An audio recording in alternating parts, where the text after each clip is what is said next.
Gemma couldn't poop. She's holding up the podcast. Gosh dang it, Gemma. She did 18 laps around the neighborhood and wouldn't take a squat. Did she finally get it done? She did. Atta girl. Give the old leg kicks after. She did take a shit. Yep. Grass. Fling that grass. Cover it up. Not sure why they do that. Nothing to see here. Are they trying to cover up their poop, or why do they do that? I don't know. It's a good question. Something to ask your local veterinarian. You know, it's funny. I've seen coyotes do that on the trail camera, so it's definitely a canine thing. Yeah, it's a canine. Definitely a canine thing. What the hell are they doing when they kick their legs after Sometimes it's after a pee too. Really? Nelly hasn't started doing that yet. She's just she squats and then fucking bolts. Like it's like the best thing ever just happened to her.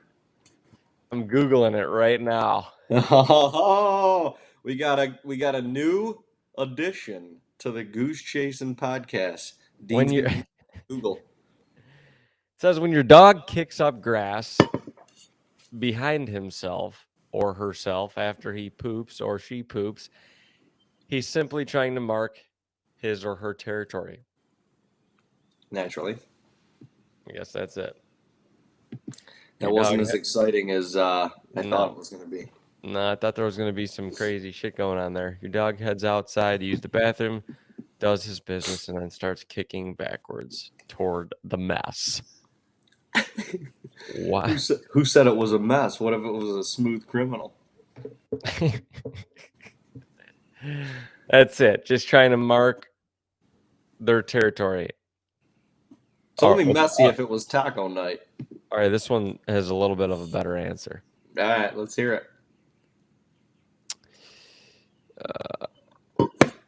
This one has a little bit of a better answer.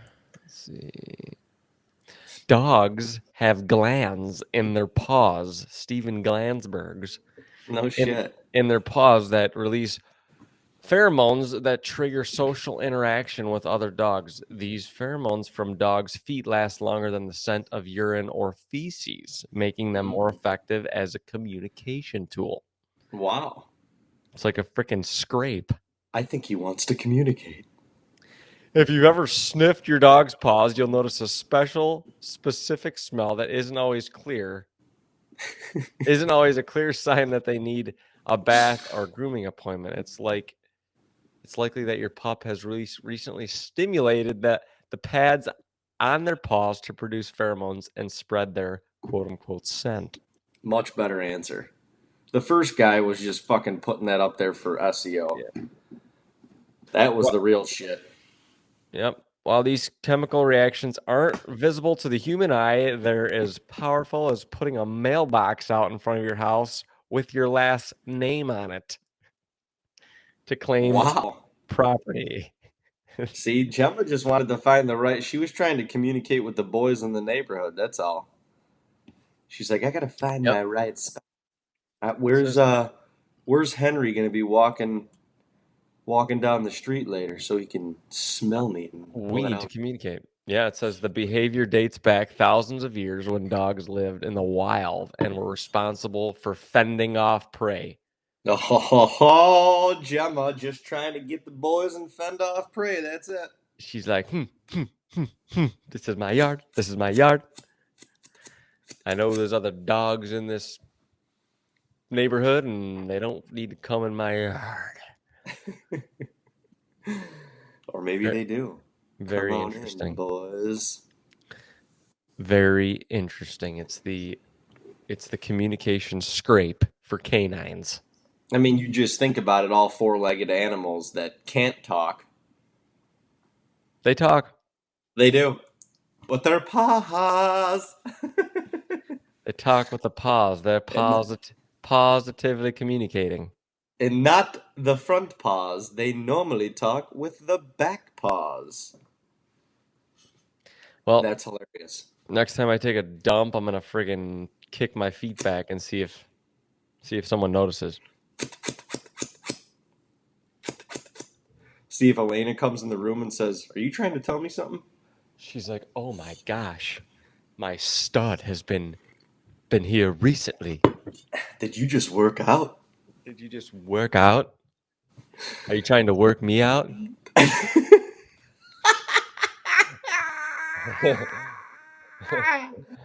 What a good start to this podcast, man. Oh The wow. energy we needed. We got to do more early morning ones. I feel like it just hops right up. The day is fresh. The day is fresh. The tent is pitched, and I don't know. The birds are chirping. The old birdies are chirping. Morning wood is in full tilt. No pun intended, and no tilt. And no tilt in this wood. This wood is still very, very stern. Anyway, let's get to it. Ladies and gentlemen, Goose Chasing, we are back. It is a beautiful, I don't even know what day it is. It doesn't matter. You're listening to this on a Wednesday, and that's all that matters. It's hump day. Just get you through the week. One hump day at a time. But Goose Chasing, brought to you by TAGNBRAG and TAGNBRAG Productions. Also brought to you by TAGNBRAG Apparel. Go to our website at tagnbrag.co to pick out the apparel of the month. And TAGNBRAG Land Management. Kind of getting into the heat of things in the land management. It's officially June, baby. No more turkey season. Wow, I didn't even realize. The birdies are chuckling no more, although they probably are still gobbling their faces off. They're probably starting to gobble more now than ever. But turkey season is in the rear view, and it is all whitetails from here on out. That's a good feeling. My loins just got a little pulsated. Flicking the switch. I love it. I can love it. Speaking of that, got some good news this past week. Actually, also speaking of that, we got to remember there's draw dates coming up. Check your OnX and your hunting. Well, if you got the executive membership on OnX Maps, you can check your Hunting Fools portion of the app or your Hunting Fools app to check the application dates. But we are rounding the corner, and actually, by the time this podcast airs, it will probably be past time to buy your Iowa preference point. So you got to get on there June 4th. You got to get on there and buy your point. Buy your point. We got to get to that state here soon, bro. I heard they got some big uns. They got some doozies. Well, we're close. A couple years away from being able to go there. Oh, I think this will be fourth point. I think it's my third, so probably got a chance of drawing next year, but probably in 2 years it's a guarantee. Yeah, let's fucking go. We're going to Iowa, baby. We're gonna sit right next to Mark and Terry. Hey, Mark. Hey, Terry. Probably could. I mean, if you wanted to, probably could try to draw next year. And if do you lose your points if you try and draw? No way. You no. Okay. Well, I don't know. You gain it. Obviously, if you draw, you do. Well, yeah, but you don't lose them just trying. No, that wouldn't make it. Get rich or die trying. No, that wouldn't make any sense. No, I don't know, man. You put all your eggs in one basket, you send it on down the conveyor belt, and hopefully something pops out at the end of the other side. Yeah, because if you don't draw, you get a point, so they wouldn't clear your previous points and then just give you one. Well, then what are we waiting for, man? Why don't we just put ourselves into the pool? Put ourselves into the pool. Pool. Well, we got to find somewhere to go first. Truth. Big George, where you at, buddy? Where you at, Big George? You got any spots in Iowa we can sit next to Lee and Tiffany or something? Please, please, please, please. I'll film you. You film me. I will do it. I'll shoot I an 8-point too. I I'll shoot an 8-point. I promise it'll only be an 8-point. I won't mess this up this time. I will. IOL. I will film you if you will film me. Let's film each other. I will. I promise. I will. But got some results this week, and your boy drew a tag in the coveted state of Kansas. And I'm pretty fired up. First time ever. First time applicant, first time drawer. Son of a gun. We're going to Kansas, baby. We got a Kansas tag. I didn't draw though, but it's okay because I'll probably draw next year. Either way, we're going to Kansas, baby. And if it works out well, you could probably, hop onto my group and draw again. And you'll probably draw again. Double dip, baby. I love the old double dip. We played the system. Mm-hmm. Kansas, we're coming for you. Honestly, if there's even outside of Iowa, obviously, I think everybody would love to have an Iowa whitetail tag in their pocket if you're a coveted whitetail hunter. But since I've been a young boy, watching the old bone collector boys beat around the bush, Kansas has probably been the top place that I want to go whitetail hunt. Yeah, I agree. The amount of bucks, the visibility, the reactions, the reaction to calls. Yeah, the huntability, the reaction to calls, the big deer, all of it. All of it, all of it, all of it. I want to go, and we're going. Hell yeah. We're going to see a harvest moon in Kansas. Oh, man. So new adventures for 2023. Yes, sir. I am looking forward to it. It's not a cheap tag. Yeah, but it's worth it. You get what you pay for, people. This is right. You got to learn that in life. You get what you paid for. There ain't anything free in this mofo. This is probably true.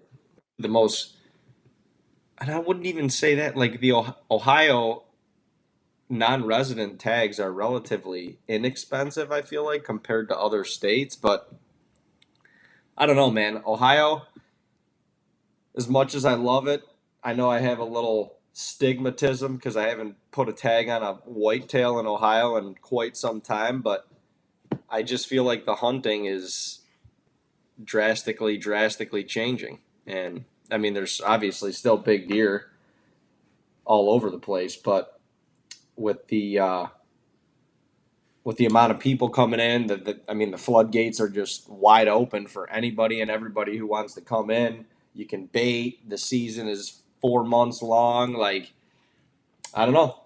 I just maybe it'll be fine, but I foresee some changes in the near future. Yeah, the only thing keeping Ohio relevant is the $1.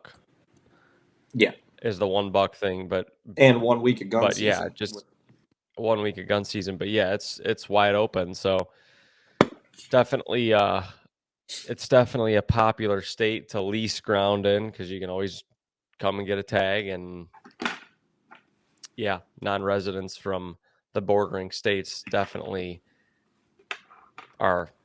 If you like deer hunting, you're probably buying an Ohio tag. Well, and it's drastically changed the price of land and the price of leasing land. It's almost. Leasing land in Ohio is almost, unless you're in some of the remote areas that aren't super, or the remote counties that aren't super big for whitetail, then good luck finding a lease. Unless if you have endless cash or if you have a way to make money on your lease, but I don't even know how you would do that. Unless you're leasing it to farm, which a lot of the good whitetail ground is not heavily agricultured, if that makes sense. But yeah, I don't know. It's definitely it's interesting, and it'll be interesting to see if things change, if laws change, if all that good jazz. I don't I know. do. I think in a couple. I think within a couple years, we'll be the baiting will be done with. I think That'll be interesting. that'll be a complete game changer because there will be, especially if they keep it at $1, which I don't see why they wouldn't. But all of the urban hunting is going to almost is going to diminish Yeah. because they're Well, the it's gonna. I mean, otherwise you're gonna be sitting on a 4 or 5 acre piece of land, and you're just gonna be you have no way to attract deer unless you're putting no. in you don't have room to put in a little food plot or whatever. So you got to just hunt. That's going to take away those people aren't going to hunt like that. Well, I mean, Not as much. not as much. No, you're still gonna have the guys that are like, I don't give a shit. It's my land. I'm gonna do whatever the hell I want. Well, yeah, Got a but freaking corn pile behind their house, and they're gonna sit under their deck and fucking let the crossbow eat. yeah, But but yeah, it's gonna be crazy if definitely gonna. that happens. That will definitely change. That would definitely change a lot for sure. But I don't know. We'll see. I suppose. Dude, there's a story that I want to talk about, and Dad sent that pic last weekend up at camp. We posted it, and it got it got a pretty decent amount of attention, but it was a picture, and we can pull it up for all the YouTube watchers out here of the tree stand that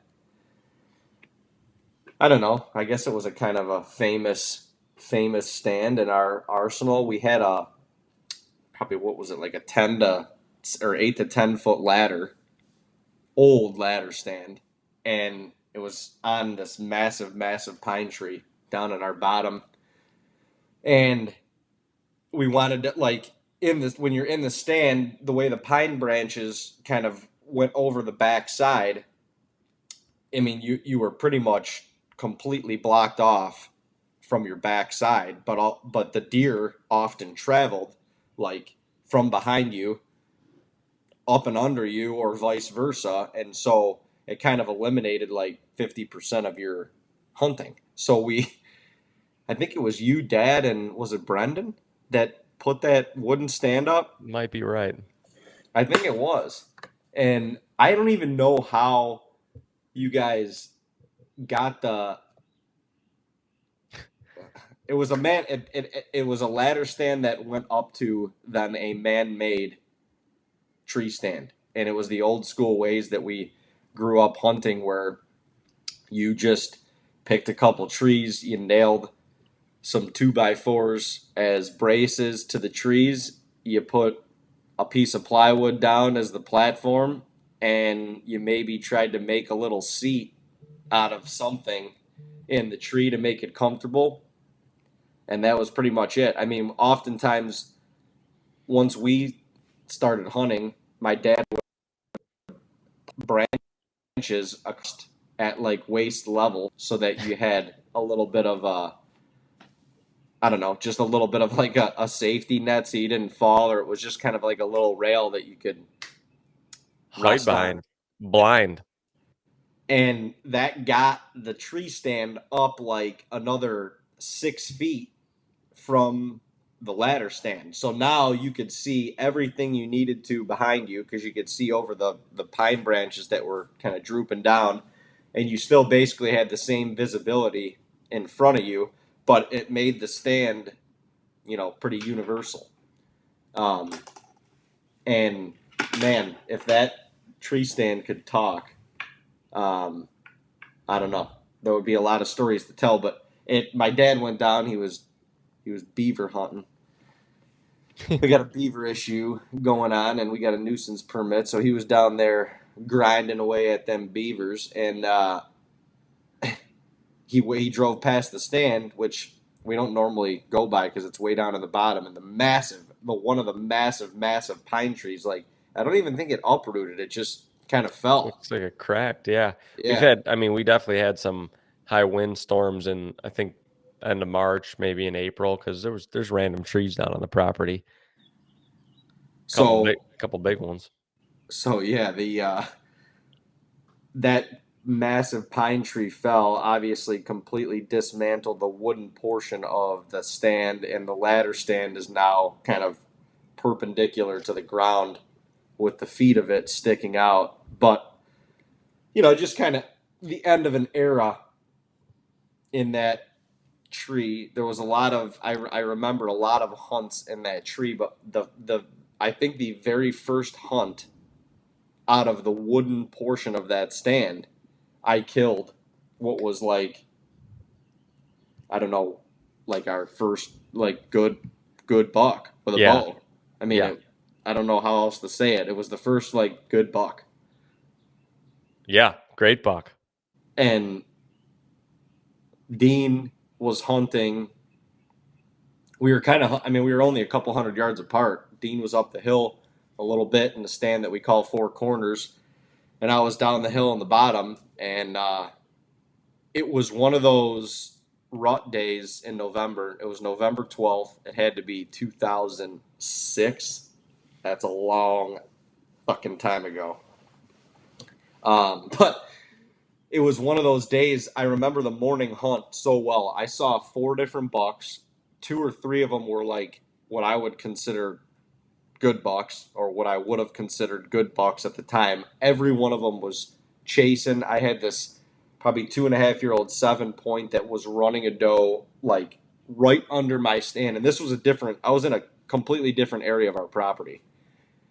Probably had one of the better mornings of hunting that I had ever had up until that point. And I think you had basketball or something, and you came up for an afternoon hunt, if I remember. Yeah, my But weekends were. you were not there during the morning hunt. It was just Dad and I. I know That, that. that's probably why I always had basketball in the mornings when I was middle school, high school.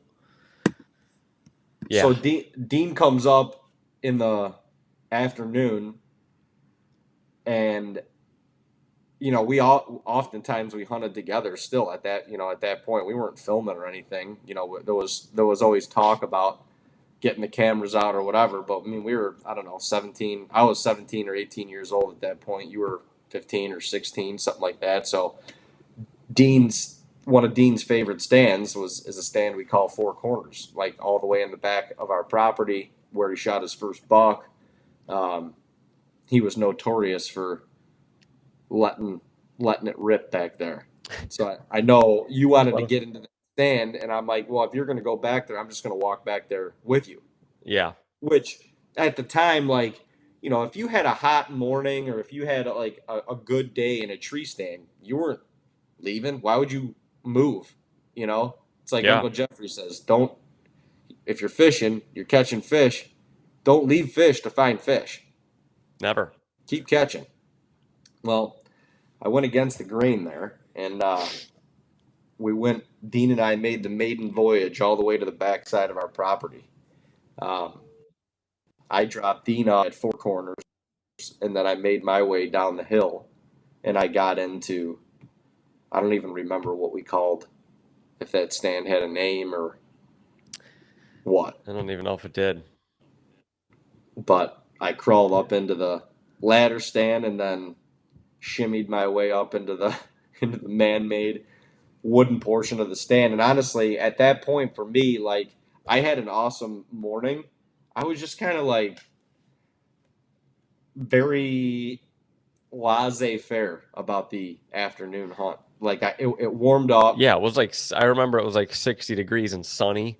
So it was just one of those afternoons where you were kind of like baking, and well, at least you were down in the hemlocks, but I was up on the ridge and I was baking in the sun. It was like, it didn't feel like anything was going to happen, but stuff was happening.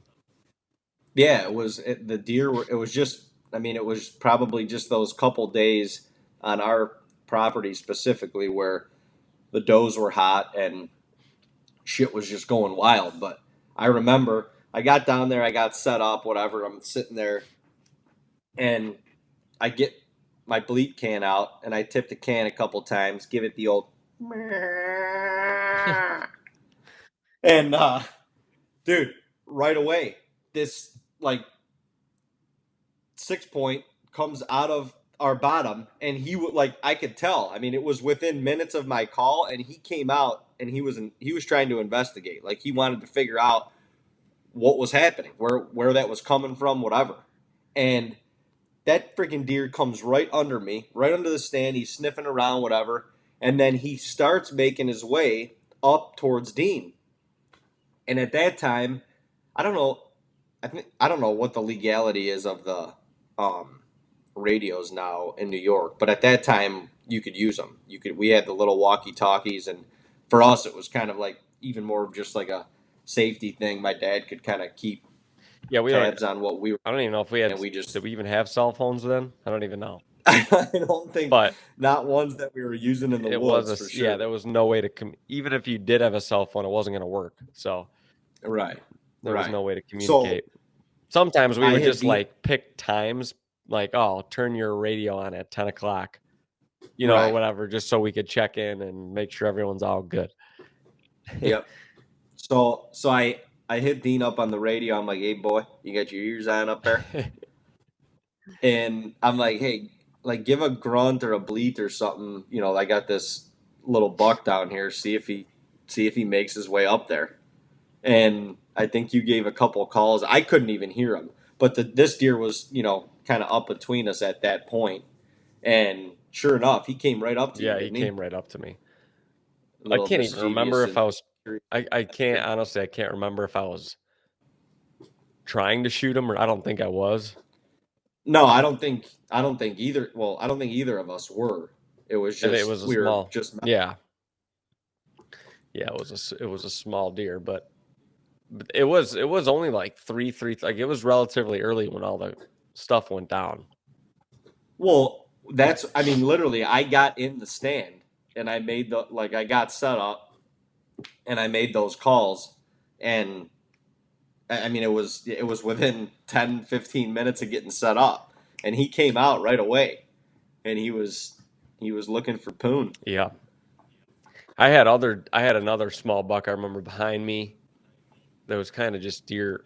I was hunting, and at that time we had just like somewhat recently logged our property up there, so there was a lot of treetops and there was a lot of cover up in the hardwoods. So I had some deer on me, but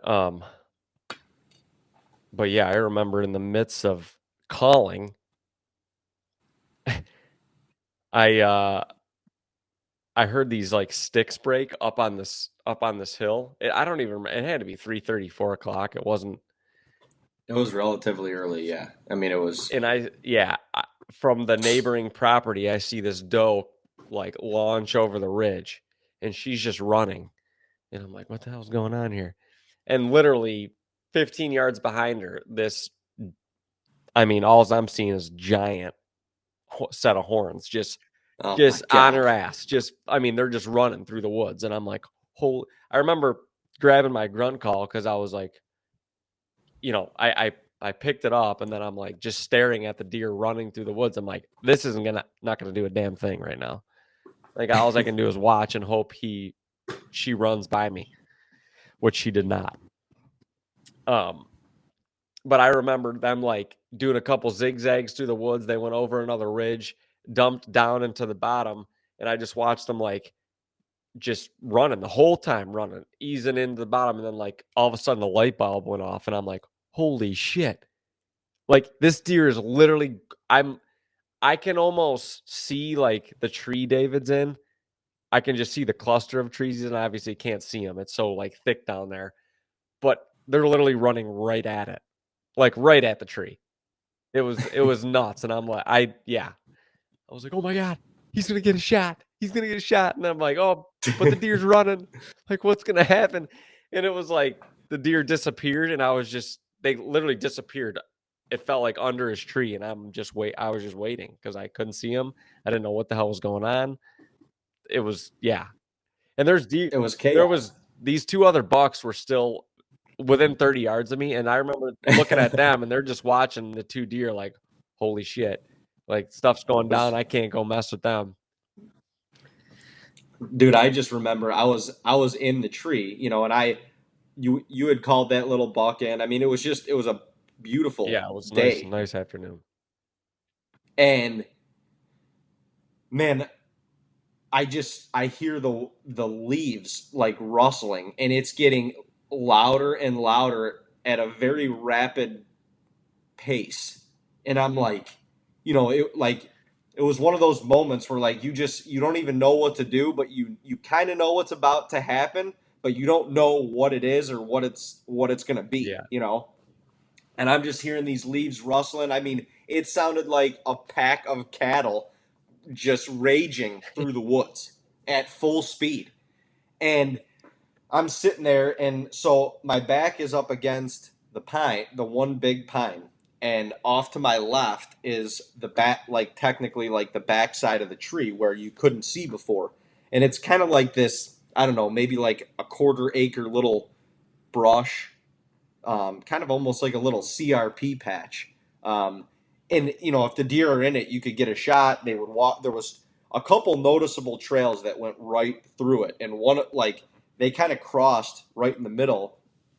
And then off to my right was more of like a little bit more of like a hardwoods setting. I had a little bit more open shooting there, and so these deer are running down the hill. They sound like they're gonna come right to my left, and all of a sudden, like out from under the pines, this doe comes out, and she is literally looked like she has been running a marathon, and her tongue is hanging out. She is panting. I mean, she was out of breath.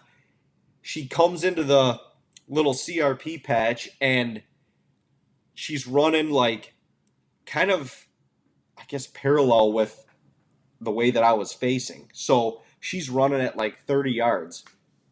And no sooner did she break through, I mean, probably same reaction that you had. Like that buck busted through them pines, and I was like, holy Yeah.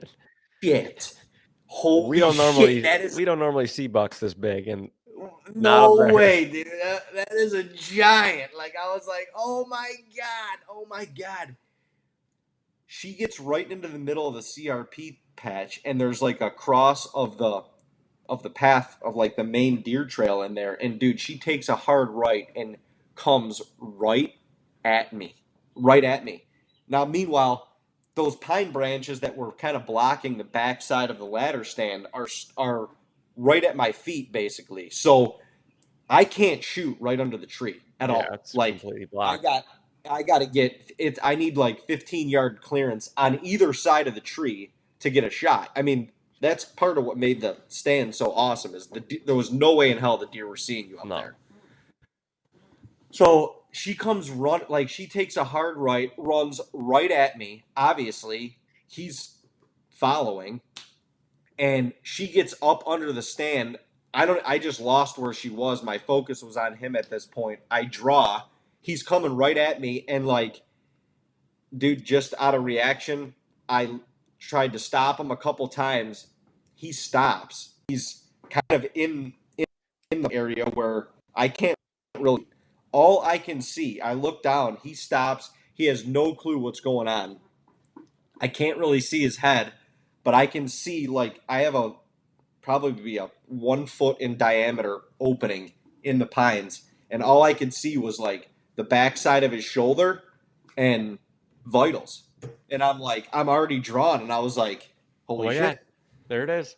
Friggin' lowered my pin, settled my pin, dude. I squeezed that off. It was literally the best feeling shot that I've ever taken in my life, probably still to this day, because it just happened so quick. You didn't have time to think. You Yeah, had you didn't no have time to time to make a bad decision. exactly. Dude, I watched this blood hole open up, like literally right behind the V of his shoulder. And I knew, like right when I saw that, I'm like, that deer is Done. done. He ran straight away from me and into this thicket I couldn't see, and I just heard him crash through the creek. Like it sounded like a freaking whitewater raft was just going down the creek. A couple bounds through the creek, and then it kind of like it went silent, and I didn't hear anything. And I'm like, holy fuck! I couldn't see anything. I'm freaking out. I knew at that point. I'm like, I just smoked that fucker. Like I smoked that thing, and I get on the radio, and you could probably tell the story better than I can at that point because I was in complete blackout mode. But I literally went nuts. I went friggin' nuts. Oh my God. No, I remember because I was just sitting there waiting. Like I was like, tell me something. Tell me something. Like I'm like, something's gonna happen. He's either gonna miss something like or whatever. He's there. But yeah, I remember you going nuts on the radio, and then I was probably going more nuts than you were, just because I just witnessed all this sort of happen from my tree. Dude, I was punching my tree because I just saw how big the deer was. Like Yeah, I mean, it dude, wasn't that like deer, you. It wasn't like you were excited to be like, oh, I just shot a nice one, and I don't know, so I don't like. I literally watched the deer run that all the buck. way through my woods. I could see how giant the body was, and I was just like, I know he just shot a huge deer. Yeah, and I mean, So at that point in our hunting journey, like yeah, that type of deer was kind of it was kind of like untouchable, or so we thought. Especially up in New York, like you didn't see those deer on the regular up there, whether you got a shot at them or not. You just didn't see them. Maybe like once a season you would have an spotted. encounter of a deer like that. But there was same thing though. We weren't even running trail cameras yet at that point. No, I mean that I'm trying to remember. That may have been like a time where they just were getting introduced and if we had one out, it was one and they just weren't you didn't know how to run them. Right, you're talking about. I Like mean, this was yeah, 17, 18 years ago. I mean, we didn't even know when we started running trail cameras, number 1, they weren't very good or reliable. 2, We had no idea where to put them. no, you didn't you didn't think to put them on like a scrape.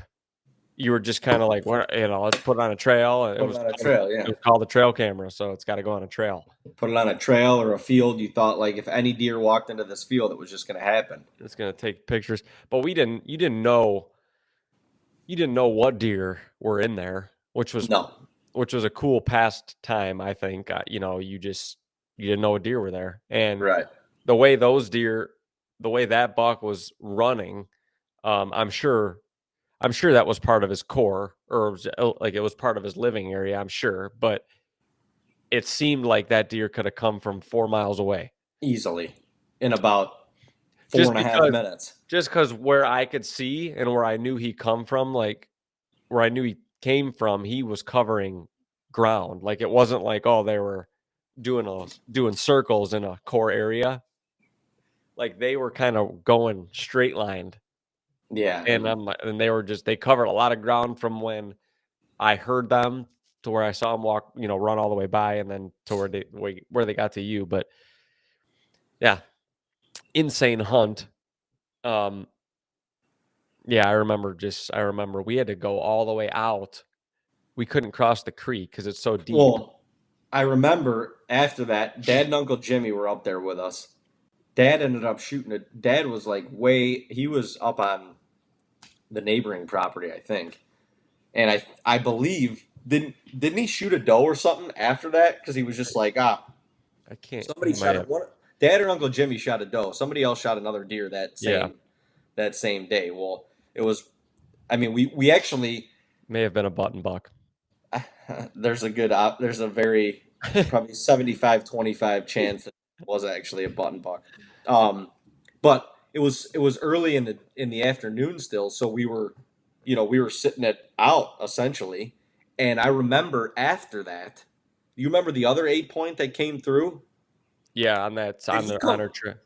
did He he come came. down from or did he come up from you or No, he came. he came He came. He literally took their trail. rever- reversed it?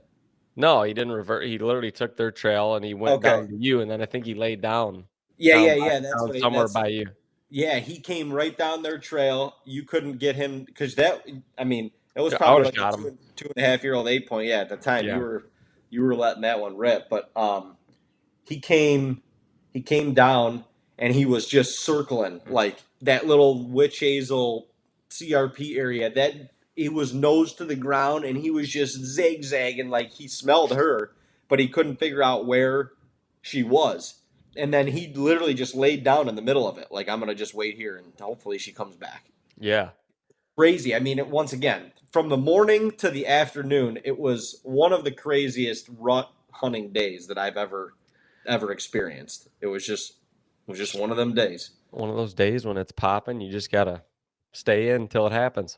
Well, so I remember then Dad drove the unit back. He drove the Rhino back to us. Remember, he picked you up, and then you guys drove down. Was it? Yeah, you guys drove down to me. No.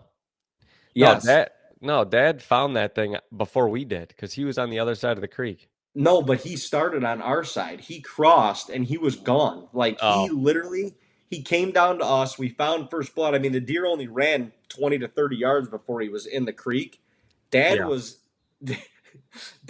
in that creek and gone. Like he was finding that deer. There was zero doubt about that. He was going to figure out a way to find that deer, and he got on the other side, obviously picked up blood right away, and we could hear him over there like rustling through the brush, and all of a sudden he was like, "Oh my God, what a buck!" And he's freaking out, and Dean and I were like, what do we do? Like, how do we get over there? He had to have been soaked. He had to be because it was the creek was not crossable. Where that's why it sounded like hell when the deer was crossing the creek, because he was probably going through a couple feet of water. Yeah, our creek's always deep, and then there's always freaking beavers in there damming it up, so it floods the whole thing out. It's always at minimum 2 feet, 3 feet deep. Right. So, and he probably just literally went right through it, or quick log or something. He was in major dad recovery mode, and I'm finding this deer. We're gonna figure it out. And he found them, and then you and I got in the unit. I remember, and it like literally pedal to the metal all the way up around our property, all the way on the backside, back through the cabin, up to the road, down the road, into the front field, back of the front field, and finally was able to get our hands on them. And that picture that we posted with both of our hats kind of cocked sideways and stuff like that was the celebratory hero pick, and it was epic, to say the least. That was an epic journey. Dude, did you see? Oh, I'm just looking at my phone. I mean, obviously, I'm not cutting that story off, but Travis and Jason are talking about the post or the note that somebody wrote about tackling Derrick Henry. So they read the whole thing on their podcast. That Kiefer wrote? Yeah. No way. It's on the podcast. No fucking way. And they're discussing it. Dude, that is amazing. What? How did they get it? I don't know. On the thing, it looks like it's 5 out of 100 or out of 100 times. Dude, that is insane. Unless that's just totally random, dude, and it's not Kiefer's, but they are literally talking about the same thing. That's hilarious. That's hilarious. Shit. I'm pretty sure it's Kiefer's. I gotta watch this. It's the what Jason is saying is the question is, how many times could an average male tackle Derrick Henry in an Oklahoma drill out of 100 attempts? Okay, maybe it's not, because it's not out of 100. My friends and I have had this debate for years, and I think I could do it at least 5 out of 100 times. I am 170 pounds. Optimistic. I'm 170 pounds. Very optimistic. 5'10", and fairly athletic. I'm not really quite sure what fairly athletic means. As long as I don't get fairly athletic. Well, 5 out of 100 times, it's a 5% chance that he's going to get him done. No, that's a 5% chance he's going to get him done. I was about to say, where? 0.5 out of 10 times. It's just hard to imagine Oklahoma drill being done 100 times. That's where my head's at with this. Like, that's a lot of Oklahoma drill. Usually they do it out like out of 5 or 10 times. Could you get him? I think he just knows that if it was 5% of 10. Like, how far are we scaling this up to where we're saying you can get Derrick Henry down? That is hilarious. One of our buddies is convinced that if we gave him 10 tries, that he could tackle Derrick Henry. This is one of our buddies that we are in a fantasy league with, and this league has been going on now. What is this? The 12th year? Pretty impressive. Yeah, 11th or 12th, yeah. And our buddy Nick says that he could tackle Derrick Henry. So we got Dino and the boys are coming down to Nashville this weekend, actually, and one of our other buddies took it upon himself to DM Derrick Henry and say that we will all be in Nashville together this weekend, and also that one of our buddies is pretty convinced that he could tackle Derrick Henry, and if there was any way that we could set up a actual simulation of this event, then I don't even know what he bribed them with. A good time, a laugh or two. I don't really know, but it's pretty funny that Jason and Travis Kelce were literally just talking about the same exact thing on their podcast. Hilarious. Derrick Henry's a big man. He's a big man. He's a big man with a lot of power and a lot of steam behind that run. Nick could definitely tackle him, though. You think he could tackle him? Let's be real. Okay. You have to... you kind of have to define, like, what's a tackle, because at minimum... You got to get him to the ground. Yeah. You got to get him to the ground. Doesn't matter. That's it. But, like... He can't be in a running motion anymore. Get him on the ground. Nick would 100% do this. 100%. The worst case scenario is you wrap him up and he's just like doing one of those. Yeah. And then, so do you count, like, what does that count as? There's got to be like a time limit, between first contact and, same thing they do in football. Like if you still got forward progress or whatever and you're still on your feet, they blow the whistle. I'm sorry. If you don't have forward progress, but you're still on your feet, they blow the whistle. To me, that's not a tackle. He's got to be on the ground. Definitely can do that. Like you can wrap him up and make it so the dude's not going to, like, someone else would just smother him, Yeah. But I think he would do it. Also, like, let's just put this scenario out there. Like, from the 10-yard line, okay, you got a center, a quarterback, and Derrick Henry, and then you got Nick on the other side. Center can't do any blocking. Quarterback can't do anything other than hand Derrick Henry the ball. So now he's got a couple yards of, like, building up that steam. And then Nick's got to try and tackle him before he gets in the end zone. You think he's doing? No. Well, I just... yeah, no fucking way. I go back to... That's so hard, but I go back to... he could stop him. 100% he could stop him. But I just feel like it's going to... The only way to do it is to wrap him up. Like, wrap his legs up. That's the only way to do it. His legs are got to be huge. Right. But anybody, I'm not saying I would stop him, but I could,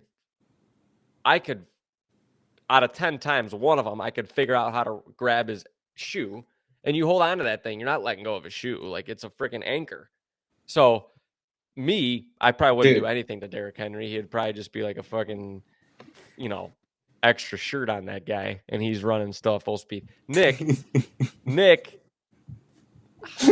could at minimum do that. Does Derrick Henry fall over because he's trying to run? Maybe. Does he just kind of drag you? Like 10 yards, he could probably drag you a couple yards and he's in the end zone. So I don't know. That's hard. But that's the only way you're tackling him is by grabbing his foot and hoping he trips. You're not going to, like, power him over, obviously. No, absolutely not. Not at 175 pounds. No. And the chances are, too, that the risk you're taking here is as you're lunging at the guy's leg, like his leg, like powering through you is probably gonna knock you out. It's going to destroy you. Yeah. It's going to destroy you. That's why Even if you'd have to be so strategic on how you do it. Like I would literally only go for his foot. I wouldn't even chance doing anything Dude, even else. his foot, his foot, he's got to wear probably like a 13 or a 14 or something. His foot has to be so powerful. Like that thing is just, I think you're like a little rag on the end of his shoe, and he's just kind of shaking you off. You got two things that you could allow this to happen a little bit better. Like when he's got to anticipate a little bit of the contact, so he's going to do one of two things. He's either going to probably try to jump over you because he's a monster. Yeah, then you're taking a foot to the cheek. But then all you got to do is get that foot, and he's done. So that's a tackle. Go up. So I agree. If he jumps, I think advantage Nick. if you can get him, but like if you can get him jumping over you. Two, if he anticipates the contact and he like puts the shoulder down, like I'm gonna run this kid over.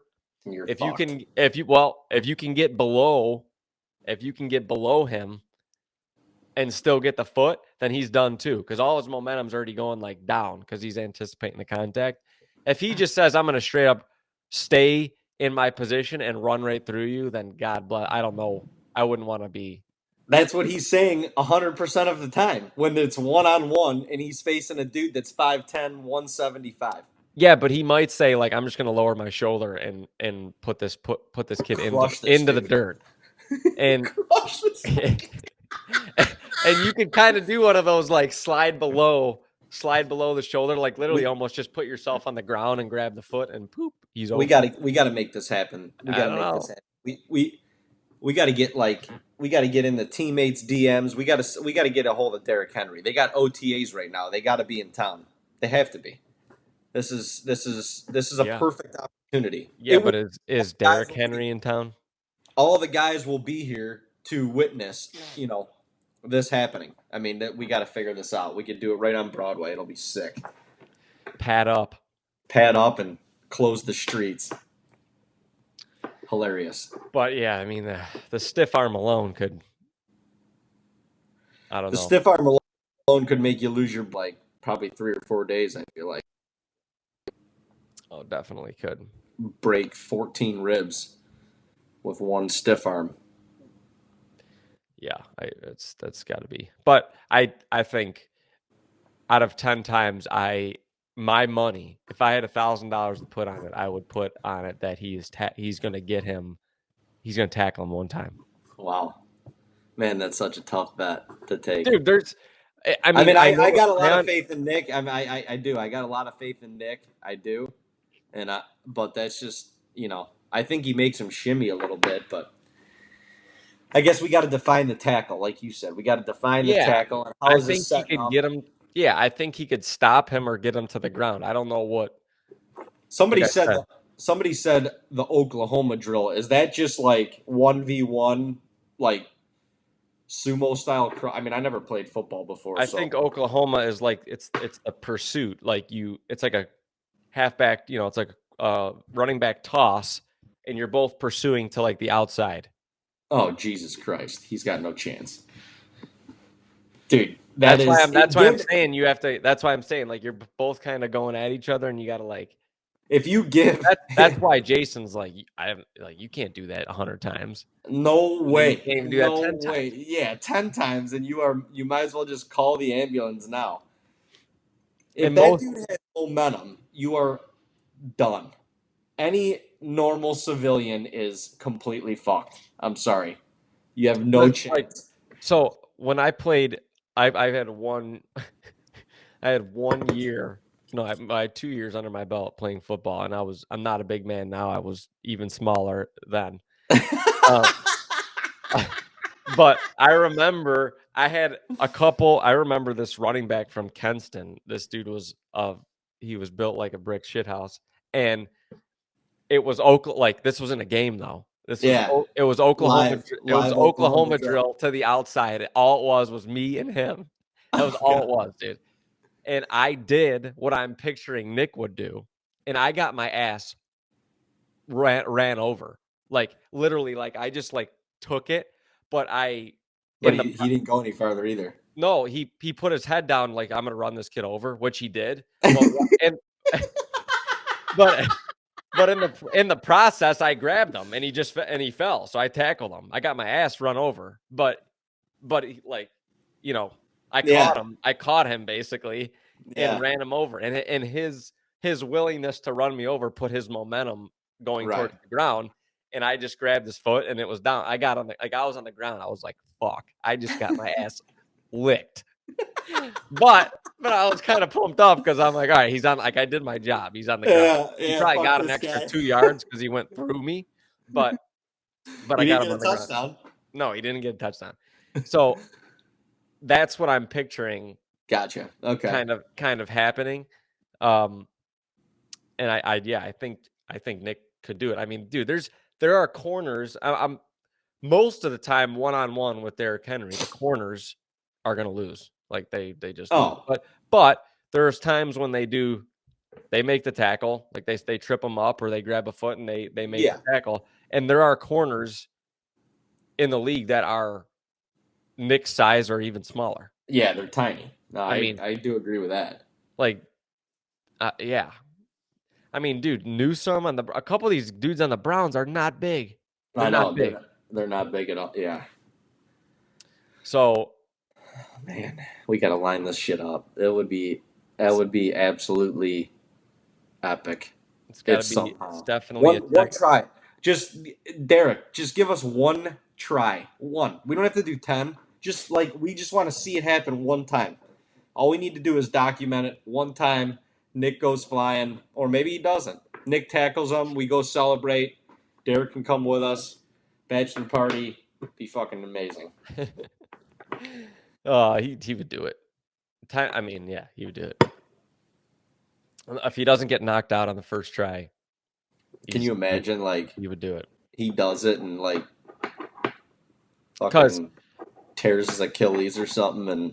And I got... Obviously, I'm thinking about this quote-unquote tackle I made, if you want to call it that. It was on the stat sheet, it was a tackle. It was a tackle, but I just think about, obviously, this dude wasn't Derrick Henry, obviously, but the size ratio from me to him was probably similar from Nick to Derrick Henry. Like, yeah. And I mean, this dude wasn't 6'4", but I don't even know. I was probably like 118 pounds soaking wet when I tackled this kid, and he was probably like 109. He was literally probably like 190 pounds. So, and I was fucked up, dude. I was I was seeing freaking Tweety Bird, like everything. Like I was like, Coach, I gotta come out for a play. Like I'm jacked up. But my adrenaline was going so hard because I tackled him, and I was like, yeah.